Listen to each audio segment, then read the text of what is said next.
tuyos son en alta esfera, en los cielos, gloria a Dios. Al mortal paz en la tierra, canta la celeste voz. Con los cielos alabemos al eterno Rey, cantemos a Jesús que es nuestro bien. Con el coro de Belén canta la celeste voz. En los cielos, gloria a Dios.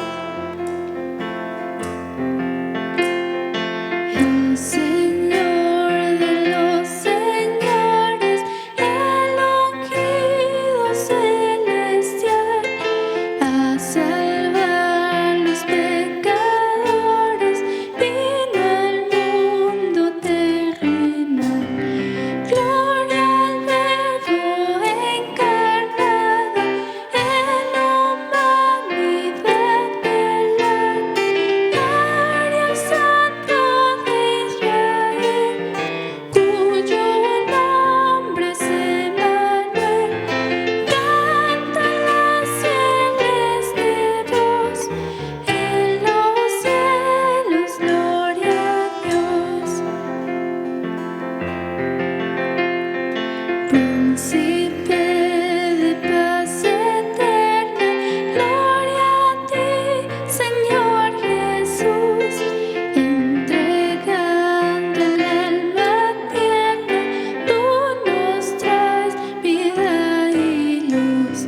Has tu majestad dejado y buscarnos designar para darnos el vivir. A la muerte quieres ir, canta la celeste voz, en los cielos, gloria a Dios.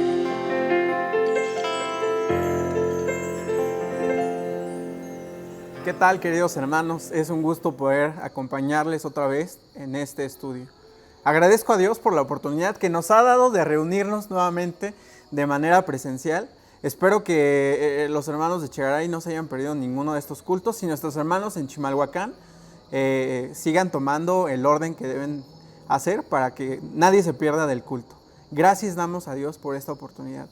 Hermanos, también les recuerdo que no dejemos de asistir a nuestros grupos de empatía a través de la plataforma de Zoom, grupos de jóvenes, grupos de mujeres, de varones y también los jóvenes que tienen sus clases a través de Zoom. No dejen de asistir, hermanos, porque han sido tiempos de mucha bendición y damos gracias a Dios por eso. Muy bien, el día de hoy vamos a continuar nuestro estudio comenzando el capítulo 4 de esta primera carta a Juan, que ha sido una aventura bastante apasionante los primeros 3 capítulos y este cuarto no nos dejará de serlo, ¿verdad? Entonces les invito a que podamos inclinar nuestros rostros, a cerrar nuestros ojos y poner este tiempo en las manos de Dios. Vamos a orar, hermanos. Dios, gracias te damos por esta oportunidad, por tu amor y misericordia mostrada para con nosotros. Señor, gracias porque podemos estudiar tu palabra de manera libre y, Señor, permítenos que cada día deseemos conocerte más y nos podamos acercar cada día más a ti. Señor, que tu Espíritu nos guíe a comprender tu palabra durante esta clase, Señor, que podamos guardarla en nuestros corazones y que además podamos aplicarla en nuestra vida diaria. Agradecemos esto en el nombre de tu Hijo amado, Cristo Jesús. Amén. Muy bien, hermanos. Esta vez permítanme compartir la lectura en otra versión, que es la nueva versión, la nueva traducción viviente. Entonces vamos a buscar en nuestras Biblias, primera carta de Juan, capítulo número 4, y vamos a leer de los versículos 1 al versículo número 6. Muy bien, la palabra del Señor nos dice: queridos amigos, no les crean a todos los que afirman hablar de parte del Espíritu. Pónganlos a prueba para averiguar si el Espíritu que tienen realmente proviene de Dios. Porque hay muchos falsos profetas en el mundo. Esta es la manera en que sabemos si tienen o no el Espíritu de Dios. Si una persona que afirma ser profeta reconoce que Jesucristo vino en un cuerpo humano, esa persona tiene el Espíritu de Dios. Pero si alguien afirma ser profeta y no reconoce la verdad acerca de Jesús, aquella persona no es de Dios. Tal persona tiene el espíritu del anticristo, del cual ustedes oyeron que viene al mundo y de hecho ya está aquí. Pero ustedes, mis hijos, mis queridos hijos, pertenecen a Dios. Ya lograron la victoria sobre esas personas. Porque el espíritu que vive en ustedes es más poderoso que el espíritu que vive en el mundo. Esas personas pertenecen a este mundo. Por eso hablan desde el punto de vista del mundo. Y el mundo les presta atención. En cambio, nosotros pertenecemos a Dios y los que conocen a Dios no prestan atención. Como ellos no pertenecen a Dios, no nos prestan atención.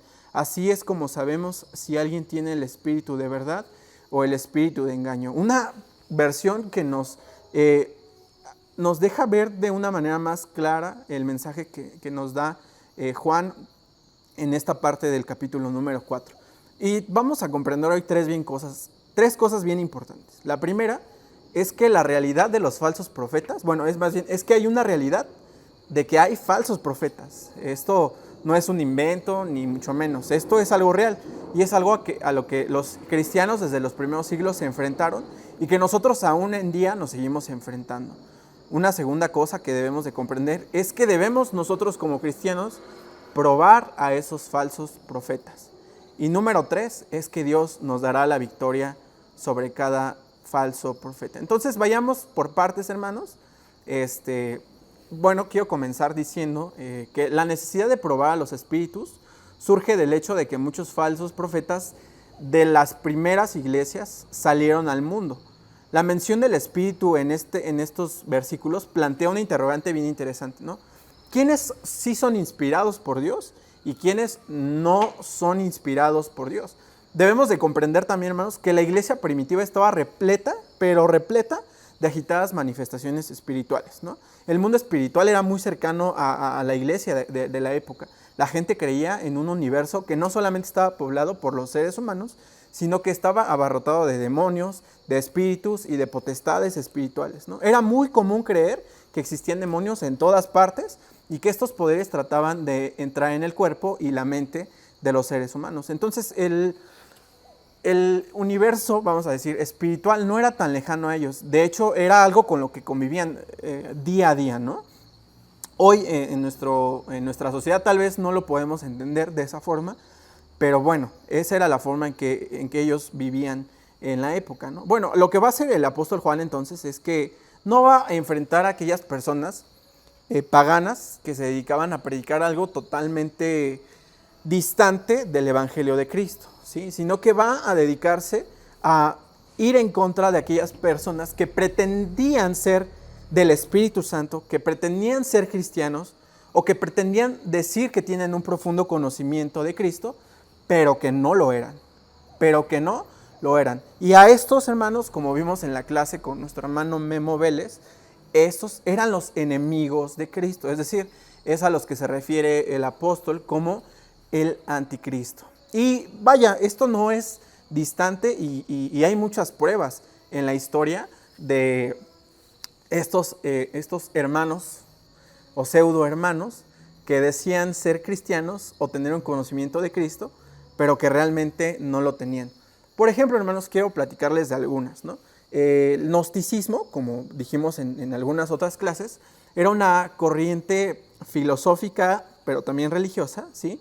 Que llegó a mimetizarse, ¿no? A mezclarse con el cristianismo y que sigue siendo hasta el día de hoy una idea filosófica que seguimos arrastrando, ¿no? Bueno, pero ¿qué decía el gnosticismo? Bueno, que la salvación no se obtiene a través de la fe, ni por el perdón, ni por el sacrificio de Cristo, ¿no? Sino que lo que salva a las personas es el conocimiento introspectivo de lo divino. Y consideraban incluso este conocimiento superior a la fe. Entonces, ni la fe, ni la muerte de Cristo, ni cualquier otra cosa que Cristo pudo haber hecho, bastaba para salvar a la humanidad. Es más, llegaron a decir en el gnosticismo que el ser humano es autónomo para salvarse a sí mismo. A este tipo de ideas se enfrentaba la iglesia cristiana de la época. Por ejemplo, hermanos, también en el siglo II, en estas primeras iglesias, en la era apostólica, o de los padres apostólicos, ¿no? Una doctrina que impactó mucho a la iglesia fue la del marcionismo.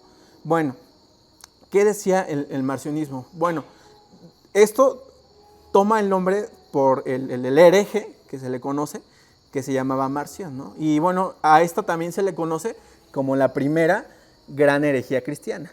Él lo que decía es que el Dios del Antiguo Testamento no era el mismo que el Dios del Nuevo Testamento, porque ¿cómo podía el Dios del Antiguo Testamento hacer valer su ira, ¿no? Si el Nuevo Testamento estaba plagado de amor, de bondad y de perdón, ¿no? Es decir, que Marción eliminaba las partes incómodas de la Biblia, en donde Dios hacía su justicia, y sí vemos la ira de Dios presente en la historia del ser humano. ¿Cómo podía eso coexistir con el Nuevo Testamento que está lleno de amor y perdón y demás? Bueno, esto era lo que decía el marcionismo. Otra bien interesante, hermanos, era el arrianismo, ¿no? Esta es una doctrina del siglo III que rechaza el dogma de la Trinidad. Fue popular, pero bien popular, y sigue siendo hasta nuestra época. ¿Qué dice esta doctrina? Bueno, afirma que Jesucristo fue creado por Dios Padre, y está subordinado a Él. Arrio creía que Dios Padre y Dios Hijo no habían existido juntos, ¿no? O no por lo menos como lo plantea Juan en su Evangelio. Arrio más bien decía que el Logos era un ser divino creado por Dios Padre antes de que el mundo existiera y que estaba subordinado a Él. De hecho, hermanos, por eso hubo un concilio en la iglesia cristiana, y el que se conoce como el Concilio de Nicea, en donde se debatía esto, ¿no?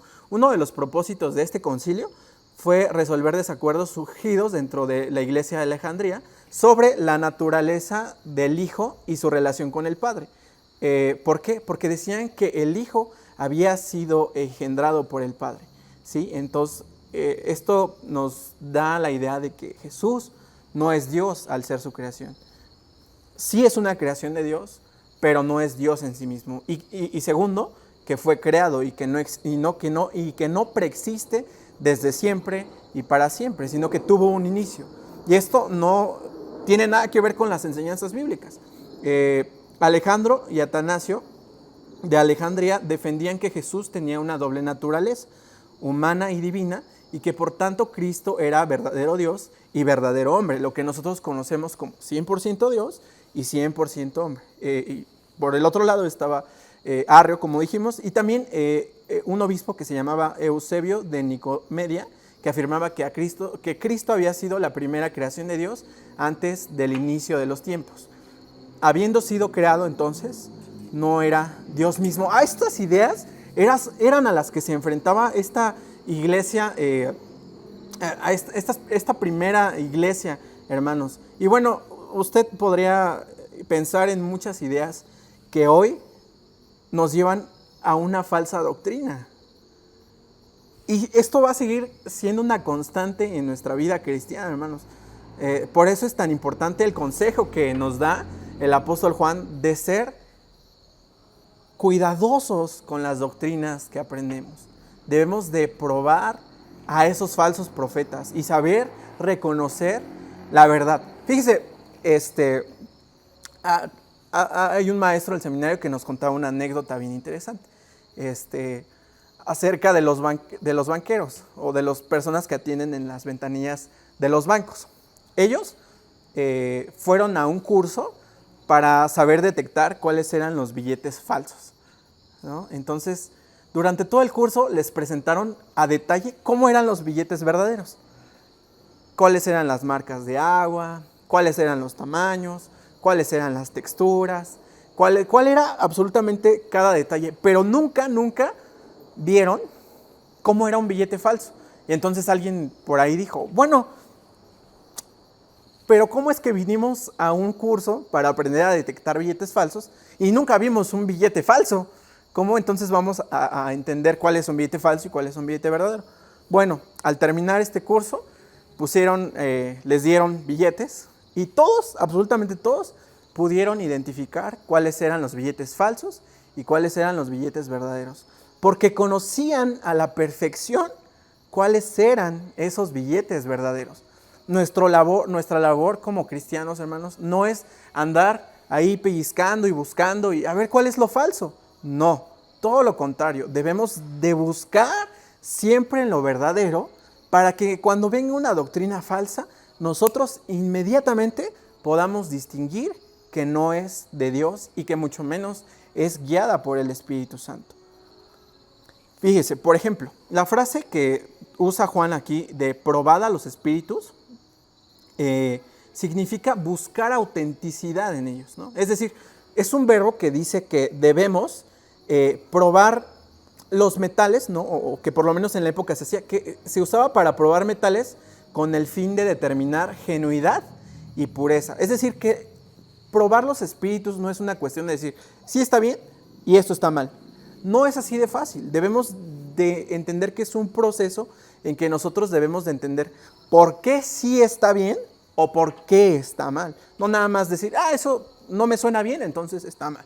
Esto no me suena bonito, entonces está mal. No, debemos de probarlos. Es un proceso y eso lleva tiempo.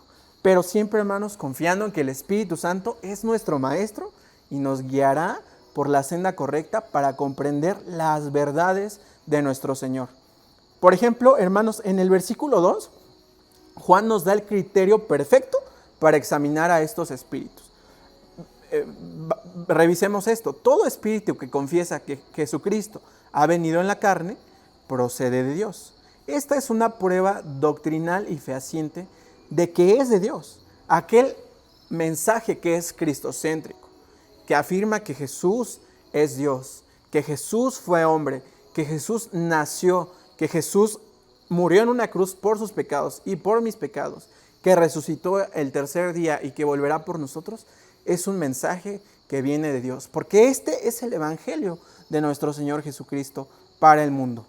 Esa es la prueba fehaciente. Por eso es que las predicaciones que siempre compartimos, las clases que siempre compartimos, hermanos, procuramos que de la manera más cercana sea 100% cristocéntrica. Porque este es el mensaje que la Biblia y que la enseñanza bíblica nos invita a compartir los unos con los otros. Y usted puede entonces definir y poder distinguir entre qué sí es un mensaje de Cristo y qué no es un mensaje de Jesucristo.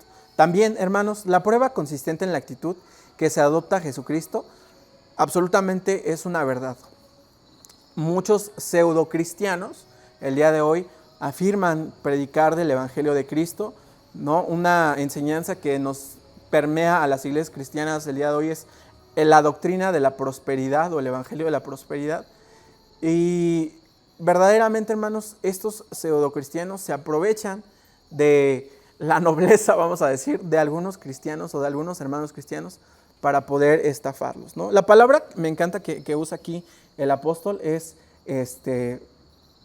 pseudoprofetas, ¿no? Es como una traducción de falsos voceros o de falsos profetas, es pseudoprofetas. Y hoy estamos rodeados de ellos, hermanos, de pseudoprofetas que por un lado muestran a Cristo, pero que por otro lado roban a los creyentes, los diezmos se los quedan ellos, las ofrendas se los quedan ellos, y por eso vemos a personas con grandes casas viajando en jets privados y que no hacen nada por la obra del Señor o que no hacen un buen uso de los recursos del Señor como hemos estado viendo en las predicaciones de cada domingo. Debemos también entender la verdad detrás de todo lo que hemos comentado acerca del marcionismo, del arrianismo y esto. Bueno, es que Jesús preexiste al igual que Dios y que Jesús no fue creado por Dios, porque Jesús es Dios mismo. Jesús es desde siempre y para siempre. Apocalipsis nos dice que Él es el alfa y la omega, Él es el principio y el fin. Jesús no fue creado. Jesús es Dios y existe desde siempre y para siempre. La naturaleza de nuestro Señor Jesucristo también es 100% divina y 100% humana. Y hay clases, hermanos, que hemos tomado que podemos revisar en algún momento para dar los versículos y los argumentos de lo mismo, ¿verdad? Entonces, hermanos, vean qué importante es primero entender que es una realidad que hay falsos profetas. Número 2, que debemos de probar esos falsos profetas. Pero nuestra confianza debe de estar puesta en Dios, entonces, en que Él nos dará la victoria. Escuche la siguiente frase. La fuente de los espíritus determina no solamente su confesión, sino también su poder. Y esto es lo más increíble, hermanos. Escuche de nuevo. La fuente de los espíritus determina no solamente su confesión, o sea, lo que se dice acerca de ellos, sino también su poder. Aquellos que predican acerca de un Cristo que no es nuestro Señor Jesucristo, que no es el Cristo histórico, bíblico, aquellos que predican a un Cristo falso, hermanos, pueden decir y hablar y hablar y hablar y hablar y decir y gritarnos en nuestra cara, pero hermanos, el poder de ese mensaje es mínimo, porque el que realmente tiene poder es nuestro Dios. Nosotros, por ser hijos de Dios, debemos de tener la confianza en la victoria de nuestro Señor, porque Él es el que nos la ha dado. Él es el que tiene poder, porque mayor es el que está entre nosotros que el que está en el mundo. Nuestro Dios es muchísimo más y nuestro Señor es el que tiene poder. Algunos pueden ser engañados por falsos maestros o por pseudoprofetas. Claro, hermanos, claro. Pero si son verdaderamente creyentes y son verdaderamente cristianos, el Espíritu Santo redarguirá sus corazones y volverán a la senda, no de la iglesia, no de mí, no de nuestro pastor, a la senda correcta del Evangelio de nuestro Señor Jesucristo que encontramos en la palabra de Dios. Él nos ha dado la victoria y debemos de confiar en eso. Podemos resistir y podemos confiar en nuestro buen Dios. Qué gran reto tenemos, hermanos, para tener cuidado con todas las enseñanzas que hay a nuestro alrededor. Espero que este tiempo haya sido de bendición para su vida y que, hermano, guarde esta enseñanza en su corazón, que ande con cuidado y que también lo pueda poner en práctica en su vida, predicando entonces el evangelio fiel y verdadero de nuestro Señor Jesucristo. Espero que no se pierdan la próxima clase porque hablaremos acerca del amor. Y esto es bien importante, hermanos. El amor como el amor que Dios nos ha dado, pero el amor que debe de haber los unos con los otros. Nos vemos muy pronto en otra clase, hermanos, y no se pierdan la próxima acerca del amor. Que el Señor les bendiga. Nos vemos pronto.